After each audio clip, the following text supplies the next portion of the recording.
Welcome to learn with Lucy. हम पढ़ रहे हैं क्लास 11th फिजिक्स का लॉज ऑफ मोशन के चैप्टर।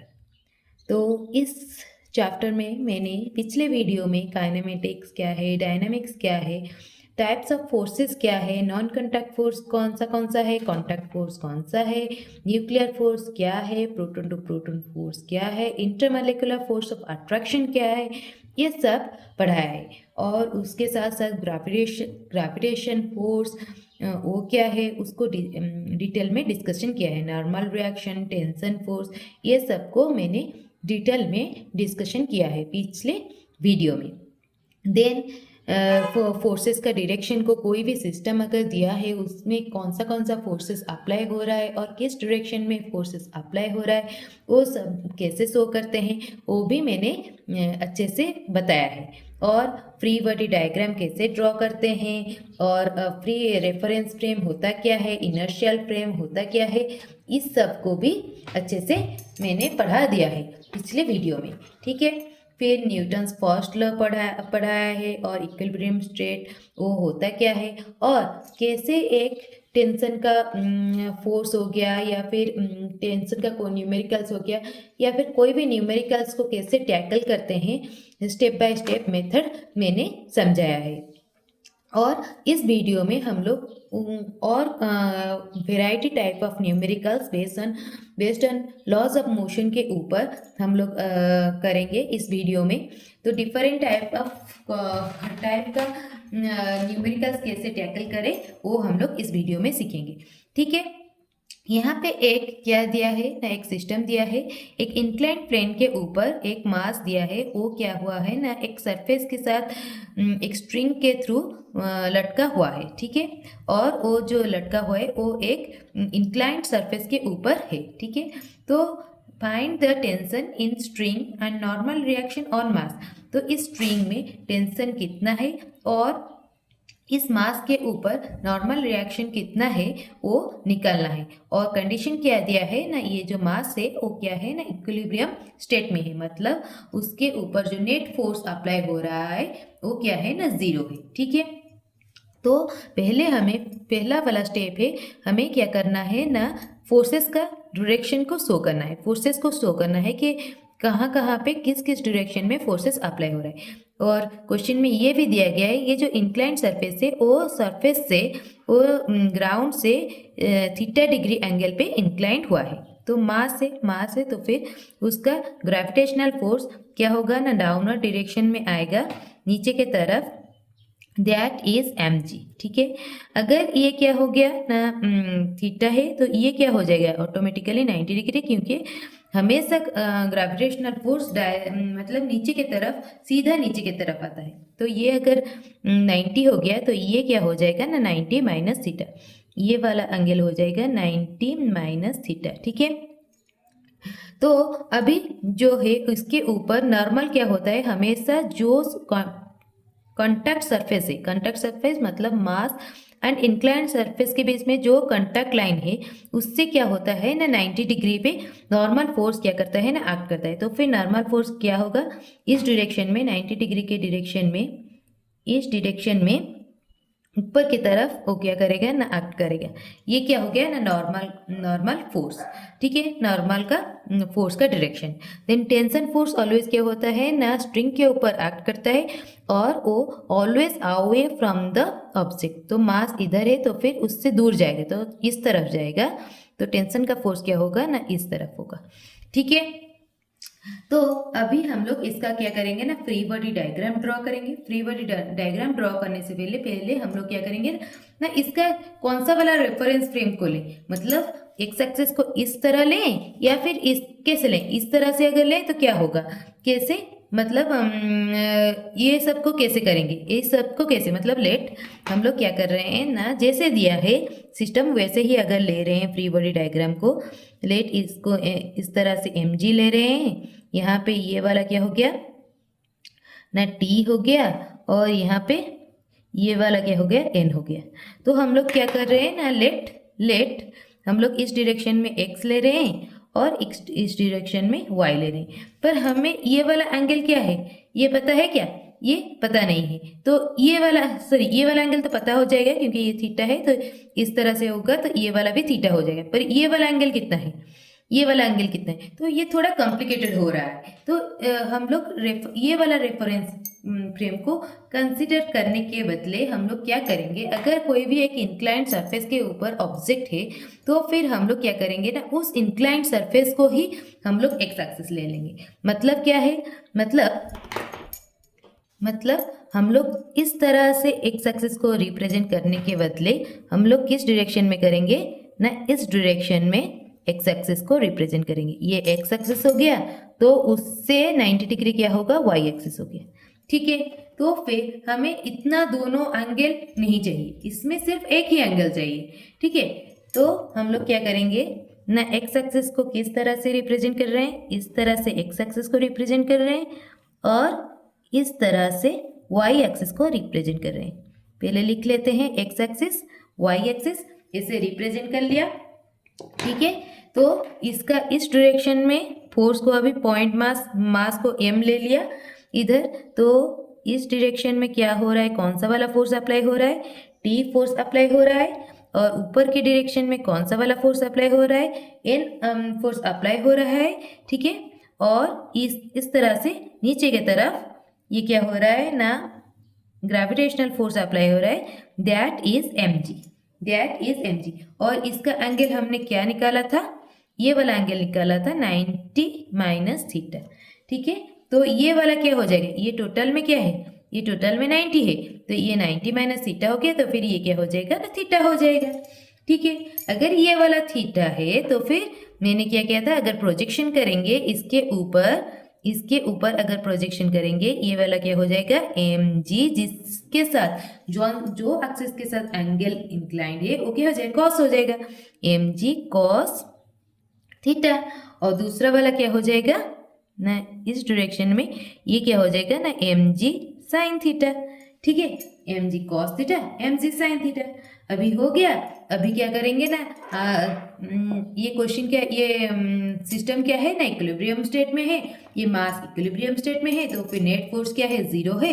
तो एक्स एक्सिस का फोर्स को अगर इक्वल करेंगे, एक्स एक्सिस में इस डायरेक्शन में कौन सा वाला फोर्स है, टी फोर्स है, टी इक्वल्स टू यहाँ पे कौन सा वाला आ रहा है ना, mg sine theta, t equals to mg sine theta.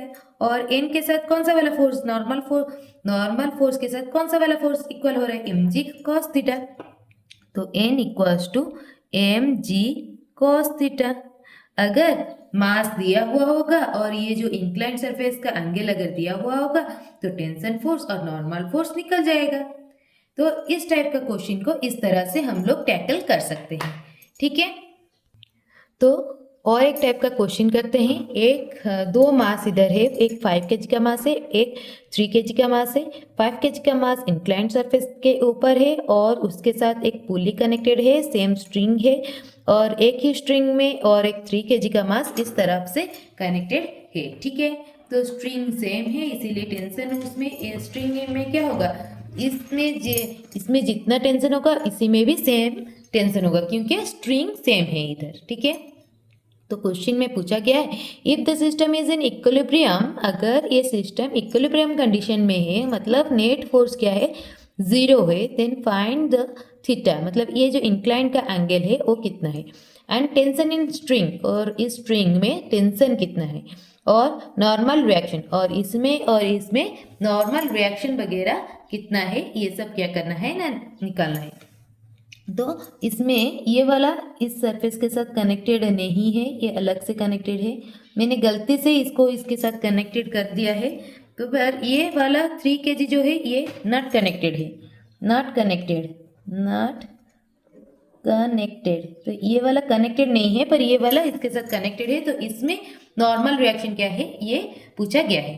ठीक है, तो फर्स्ट स्टेप क्या है, फर्स्ट स्टेप है हम लोग क्या करेंगे ना, फोर्स का डायरेक्शन को शो करते हैं। ठीक है, तो इधर जबकि 5 kg है तो ग्रेविटेशनल फोर्स कहाँ पे आएगा, पूरा डायरेक्टली नीचे की तरफ आएगा, दैट इज 5g mg।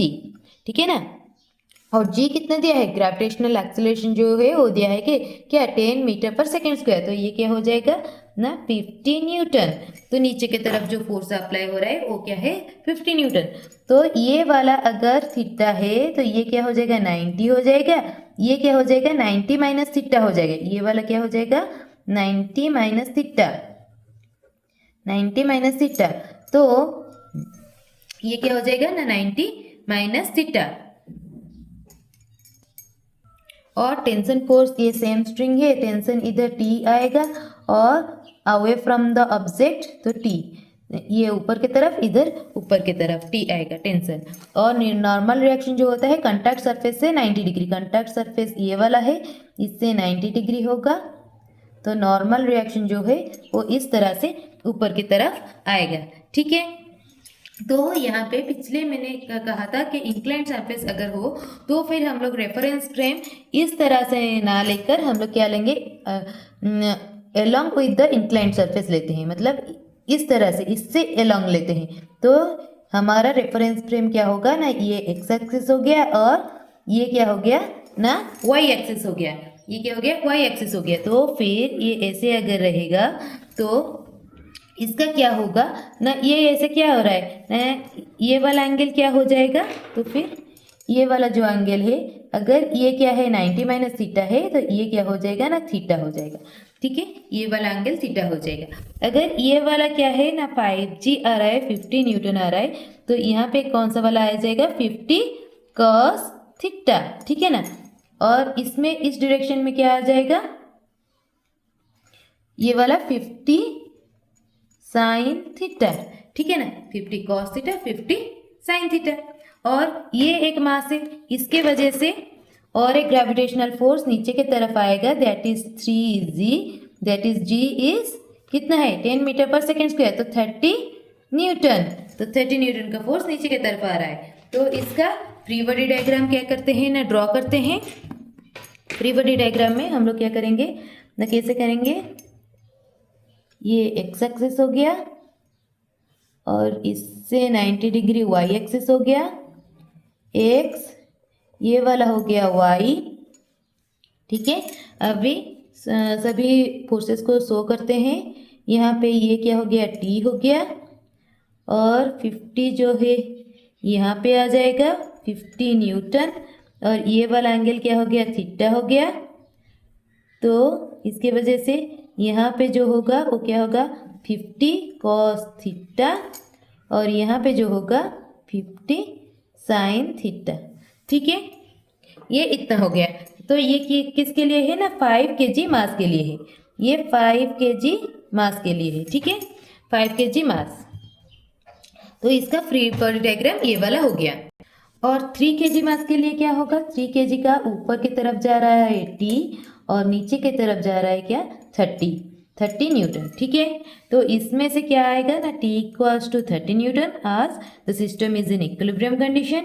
और यहाँ से क्या आ रहा है ना T equals to 50 sine theta और क्या आ रहा है और यहाँ पे ऊपर की तरफ क्या जा रहा है normal force N equals to 50 cos theta.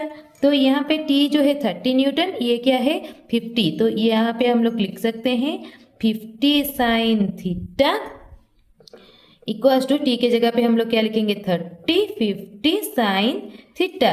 तो ये क्या हो जाएगा sine theta equals to 3/5, sine theta equals to 3/5। मैंने एक नोट बनाने के लिए कहा था कि पिछले वीडियो में, तो जब ये वाला एक राइट एंगल ट्रायंगल का ये वाला अगर 3 रहेगा ये वाला अगर 4 रहेगा और हाइपोटेनियस अगर 5 रहेगा तो ये वाला एंगल जो होता है वो क्या होता है ना 53 डिग्री होता है और ये वाला एंगल जो होता है 37 डिग्री होता है। तो 3/5 बोला है तो फिर ये क्या हो जाएगा साइन 3/5 तो फिर साइन 3/5 मतलब इसका हाइट ये हो जाएगा। तो कॉस साइन क्या थीटा क्या हो जाएगा 37 degree sine.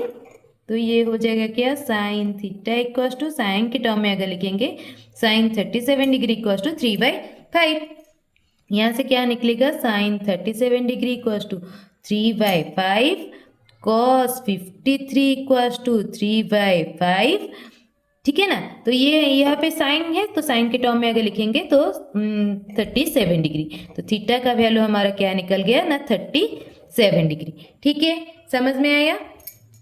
Then normal reaction पूछा है, नॉर्मल रिएक्शन का वैल्यू क्या है 50 cos थीटा, cos थीटा की जगह पे 37 डिग्री लिखेंगे। cos 37 मतलब क्या है 4/5, 50 इंटू 4/5। ठीक है, तो ये क्या हो गया ना 40 न्यूटन। तो नॉर्मल रिएक्शन जो है वो 40 न्यूटन आया और टेंशन जो है वो 30 न्यूटन आया और थीटा जो है 37 डिग्री आया। ठीक है, समझ में आया। आई होप आप लोग सभी समझे होंगे। अगर कुछ मतलब कहीं पे भी अगर आपको डाउट लग रहा है तो फिर आप मुझे कमेंट बॉक्स पे बता सकते हैं। ठीक है, अगर मेरा वीडियो आपको पसंद आ रहा है please like share and subscribe my channel, share it to more class 11 students and whoever prepare for the competitive exam, they need this topic, so please share this video and please support me. Thank you so much.